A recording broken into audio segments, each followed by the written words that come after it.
Okay, spring is here in southern New England. The calendar is ticked away, the grass is starting to green up, and our flower beds are starting to show a little sign of life.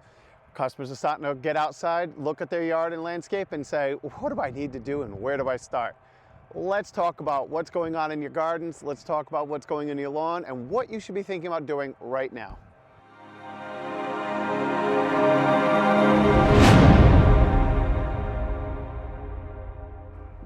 Okay, so let's talk about lawns first, because this is the biggest thing that I'm getting lots of questions on. In southern New England last year, grubs were extremely bad. And so some people continue to get grub damage well into the season. Other people still have signs of some grubs now in the spring. And they're coming in saying, I need to renovate. What do I do about the grubs? And do I need to thatch and core aerate at this point?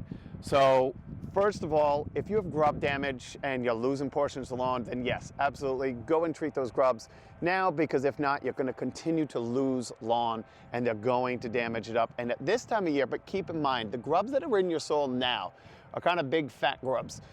So if you're getting squirrels, raccoons, anything coming in there and digging them up at night, then yes, you need to treat to get rid of them, because the critters are actually going to do all the damage to your lawn, and it's going to get worse as the season goes on.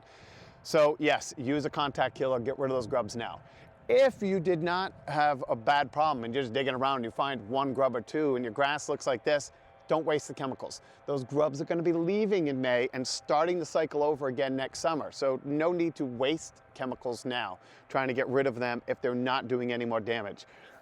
So let's talk about now dethatching and core aeration, because customers are coming in and they know they didn't aerate in the fall and they're asking if you do it in spring. And what that is, they're going to run a machine over it, take these plugs out of the soil, giving oxygen to the roots. Very beneficial for lawns, but not in the spring. Same thing with dethatching. This lawn is thick and lush. We're seeing spots of yellow and debris. That's just debris from the spring, the old blades of grass that died. When you walk over this lawn, it's very soft and cushiony, which means it's well overdue for thatching. And that means we're going to run a power rake on it and rip out all that undergrowth. And so that's a video for another day, but if you're thinking about doing it in the spring, I don't recommend it, because crabgrass is our biggest problem in the spring and summer months. And so our spring, I focus on fixing the pH of the soil. So maybe do a soil test, find out what's going on chemically with the pH in the soil, get your lime down, and then apply your fertilizer with crabgrass preventative.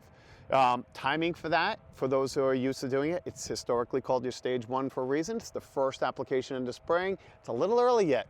Wait till you see the forsythia blooming. So when you see those first yellow bushes blooming all over the place, if you don't have one, I'm sure your neighbor does, you can go through and then put your crabgrass preventative down at that time.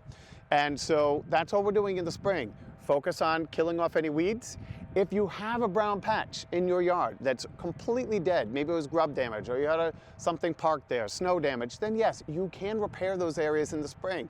Just realize that when you do renovations in the spring, keep it to the areas that are really going to drive you crazy, because you really want to commit to watering those areas all summer long, because most of us will pay attention right now when those areas look dead and ugly. But as soon as they're green and growing, we get on to summer mode, and the next thing you know, over the summer months, the baby grass from the spring starts dying off, the crabgrass starts moving in, and next thing you know, come September, we're like, oh, I got to do this all over again. So get the weeds out of the way now, fix your pH, focus on crabgrass preventative, and then if you need to reseed, use a stage 1 for new seeding. Basically what that is there's only one chemical, one category of chemicals that will help prevent crabgrass, but also allow your grass seed to move. Traditional stage 1s, or crabgrass preventative and fertilizer, will stop your grass seed from germinating. So you don't want to use that in the spring. If you need to renovate and seed in the spring, make sure to use a new seeding crabgrass preventative, and it'll say it right on the package. Number of different brands, number of different styles, but they need to specifically say for new seeding, because that's the only chemical that's a starter fertilizer with crabgrass prevention, but it'll allow your grass seed to germinate. So for lawns in the spring, cut your lawns low, maybe level off, get rid of all the old debris, rake up the twigs, rake up the debris that might smother the grass, deal with the grubs if you have them. If not, we'll talk about preventing grubs later in the season. But then crabgrass preventative and fertilizer and lime. That's all we do. Now let's take a look at the flower beds, see what you need to do there. Now this is very common for what we see in the spring. These beds were nice and clean in the fall, but ornamental grasses in the gardens are starting to decompose. They're breaking off in the storms and burrowing around the landscape. So any ornamental grasses that you left the foliage over the winter, the new growth is going to start coming out anytime now. So you want to go through and shear those off, get that off your property before it starts blowing around your flower bed. Nice clean edge around the gardens, and then a fresh coat of mulch.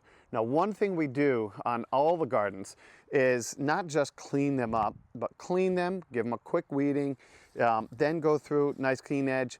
But one beneficial thing is a good dose of an organic fertilizer. I'm not organic for the sake of organic. I just find they work better. We use Spoma Plant Tone. It's a good all-purpose fertilizer, but we'll go right around, clean up all the gardens, weed it, and then we'll fertilize all perennials, get all the debris out from the winter, and start from scratch. Now, when you're going through your gardens, what I'm looking for is, with ornamental grasses especially, if they were nice and tight like this one, that's a beautiful plant, all the foliage was still straight up and down, but if this ornamental grass in the fall was flopping all over the place, that's usually a sign that it needs to be divided. Now, spring and fall, I divide plants at any time of year when you get around to it, but it is a good time to do it if you didn't do it in the fall. So if your plants look good and they're nice and tight and all that growth looks great, cut them back, don't even worry about them. But that plant's gonna double in size this year. And so if that was flopping around, that's a sign, especially when you look at perennials in general. If they're hollow in the center and you just have this kind of like donut shape of growth, that's a sign that that plant is overdue to be divided. Now, ornamental grasses are a beast. You have to actually take an axe to divide those plants up. But perennials in general, if they were crowded, you notice in the fall certain perennials were too tight to each other. Or again, they were flopping. Lots of perennials are notorious that when they finally come into the room and they're blooming and they're flopping, it's either a sign of too much shade from trees overhead and you got the wrong plant in the wrong place. Now's the time to move it. Or by nature, these perennials just keep doubling in size and they keep growing and stretching, and then they shadow themselves. And now they're all stretching for the sunlight. So if you noticed in the fall, or even when the spring and you're looking at the kind of leftover growth from the fall, if those perennials were sloppy and overgrown, then you need to go through and divide them and chop them up into pieces and then move them around the garden from there. They will thank you.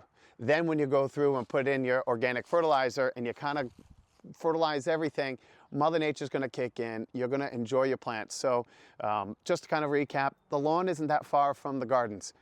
Good cleanup in the spring. Just cosmetic clean edges on the beds, fresh coat of mulch, fertilize the grass, fertilize your flower beds, and they're gonna say thank you. Right now is just kind of giving those plants what they need, the desirable plants, what they need to grow really fast in the spring so they outcompete the weeds. You're not gonna get rid of weeds if you have them just by fertilizing plants or putting down preen or some kind of pre-emergent. You have to go through and weed your gardens first. So right now is a great way to do it. The weeds are just small and babies, they go easy, but that's kind of standard protocol for us for in spring. And hope that helps. Take care.